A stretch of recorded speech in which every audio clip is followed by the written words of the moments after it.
All of the atmospheric pollutants are caused by combustion of hydrocarbon fuels. Now, if we have complete combustion when a hydrocarbon burns in plenty of oxygen, our only products will be carbon dioxide and water. Neither of these are pollutants. These are both examples of greenhouse gases. However, sometimes we have incomplete combustion of a hydrocarbon. This is where a hydrocarbon burns with not enough oxygen. Now, this still produces carbon dioxide and water, but it also produces carbon monoxide and also carbon particulates. Now, these carbon particulates can get into the Earth's atmosphere. And when they do so, they can absorb and even reflect sunlight back into the atmosphere. And this causes something called global dimming. Now, the other pollutants that we need to be aware of are nitrogen oxides.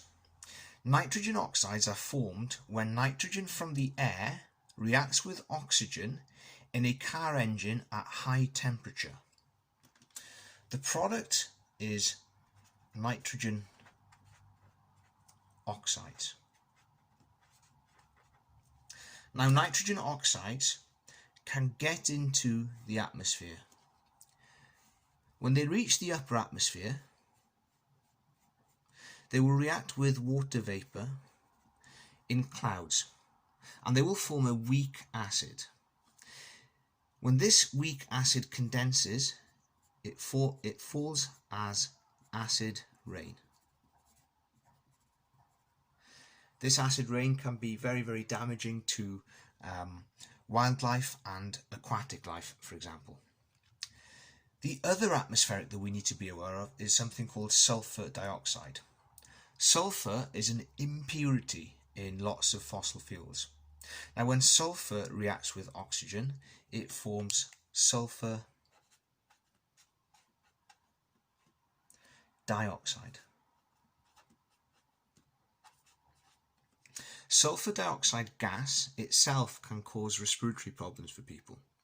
However, sulfur dioxide can also get into the atmosphere, and it can react with water vapour in clouds, and again it can form a weak acid which, when it condenses, will form as acid rain.